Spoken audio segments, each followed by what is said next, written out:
मित्रांनो, सध्या सोशल मीडियावर एकच नाव सर्वात जास्त ट्रेंड करतंय आणि ते म्हणजे कॉक्रोच जनता पार्टीचे संस्थापक अभिजित दिपके यांचं. तरुणांच्या प्रश्नावरून सुरू झालेले हे आंदोलन आज देश पातळीवर चर्चेचा विषय बनलं होतं. पण सध्या राजकीय चर्चांपेक्षा एका वेगळ्याच गोष्टीमुळे अभिजित दिपके यांचं सगळीकडे हेडलाईन मध्ये आहेत आणि ती म्हणजे त्यांच्या लग्नाची गोष्ट. मित्रांनो, सोशल मीडियावर सध्या अभिजित यांच्या लग्नासाठी हजारो फोन आणि मेसेजिंगचा वर्षा होतोय. या संपूर्ण प्रकरणावर खुद्द अभिजित यांच्या आईने एक मोठा खुलासा केला आहे आणि त्यांना नेमकी कशी सुनबाई यावी यावर देखील त्यांनी भाष्य केलं आहे. नेमकं काय म्हटलंय त्यांच्या आईने आणि या व्हायरल चर्चा मागची खरी कहाणी काय आहे जाणून घेणार आहोत या व्हिडिओच्या माध्यमातून. त्यामुळे व्हिडिओ शेवटपर्यंत बघा. मित्रांनो, महिनाभराहून अधिकचा ठिय्या, उपोषण, संसदेवरील धडक, मोर्चा, पोलिसांचा लाठीचार्ज, इतका तीव्र संघर्ष करूनही जंतर मंतरवरून न अटणाऱ्या युवा शक्ती समोर अखेर पंतप्रधान नरेंद्र मोदी यांच्या सरकारला नमतं घ्यावं लागलं. यात कॉक्रोच जनता पार्टी म्हणजेच सीजीपीचे अध्यक्ष अभिजित दिपके यांचं मोठं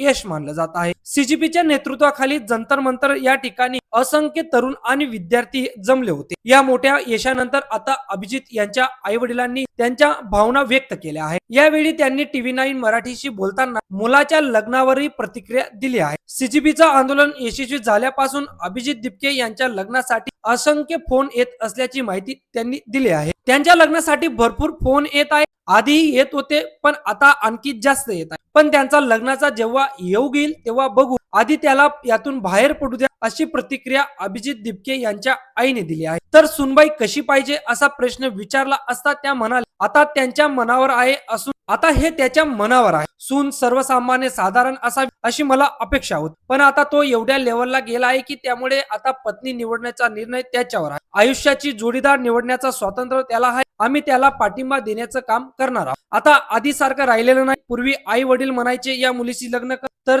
तर लग्न व्हायचं. आता तसं नाही. आता मुलांचे विचार वेगळे आहेत. मित्रांनो, यावेळी अभिजित यांच्या आई वडिलांनी त्यांच्या पुढील भूमिकेविषयी प्रतिक्रिया दिली. त्यांच्या भूमिकेविषयी मला काही सांगता येणार नाही, कारण पुढे तो काय करतो हे मला सुद्धा माहित. आता अभिजित जी कोणती भूमिका घेईल त्याला माझा पाठिंबा असं आईने स्पष्ट केलं आहे. तसेच केंद्रीय शिक्षण मंत्री धर्मेंद्र प्रधान यांच्या राजीनाम्याच्या मागणीसाठी अभिजित दिपके यांची कॉक्रोच जनता पार्टी अडून बसली होती. अखेर जेव्हा त्यांनी राजीनामा दिला तेव्हा लोकशाहीचा विजय झाला असं म्हणत सर्व आंदोलकांचं अभिनंदन केलं. मित्रांनो, या सर्व घटनाक्रमाबद्दल तुम्हाला काय वाटतं कमेंट करून नक्कीच सांगा आणि अशाच मजेशीर अपडेटसाठी आपलं चॅनल सबस्क्राईब करायला विसरू नका.